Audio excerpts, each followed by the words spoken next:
Just visit the new CalgaryHerald.com with more of everything worth knowing. A little rain won't slow work on the west leg of the LRT. The Herald got a guided tour of the largest infrastructure project in the city's history.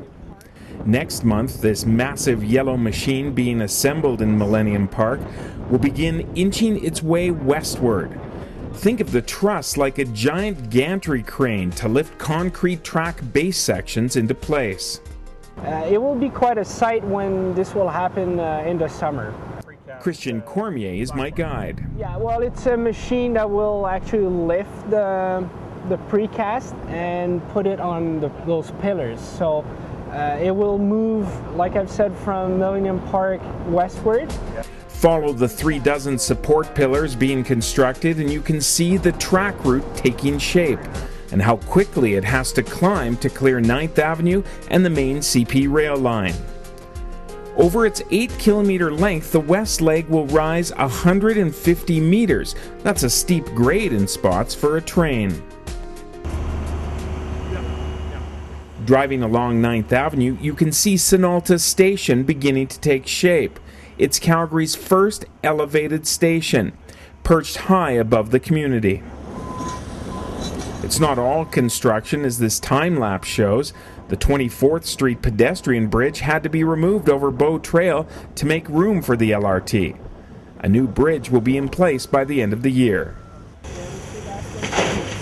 Further west, there's a big hole where another LRT first, Calgary's only underground station, is being dug next to Westbrook Mall.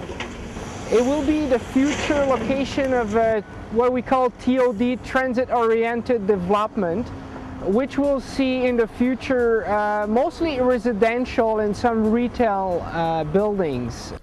A 4-story civic building is planned for Westbrook Station, but don't be surprised to see more high-density housing similar to the condo towers across the street.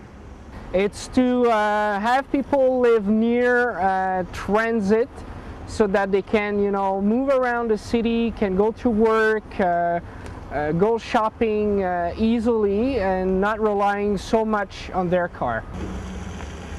All that digging has created a growing mountain of dirt from where the old high school sports fields used to be. It is temporary. People shouldn't be too concerned about this. This is backfill that we will use once we've built the parkade and the underground station.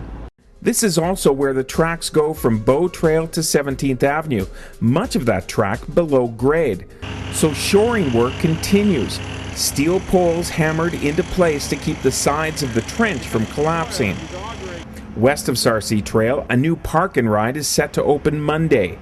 The Scirocco Park and Ride is needed because the 69th Street bus terminal next to the West Side Rec Center is closing this weekend to make way for LRT station construction. From Scirocco, you can see the detours taking shape for a new interchange being built at 17th Avenue and Sarcee Trail. Head further west along 17th Avenue and you'll see a large bridge parked in the middle of the road.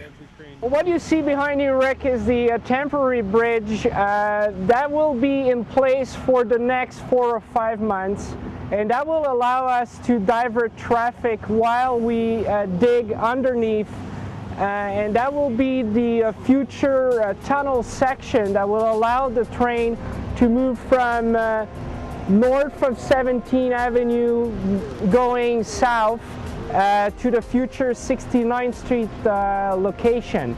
This is where the LRT jogs from the north side to the south side of 17th Avenue.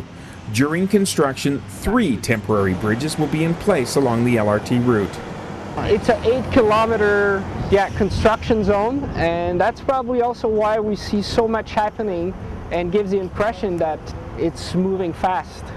18 months from now, this will be the 69th Street LRT station. There will be a 1,000-stall parkade built at the end of the West Line, next to the new public high school, which is already 50% complete. Service on the line is set to begin in December 2012. And so far, the project is on time and on budget. Rick Donkers, CalgaryHerald.com.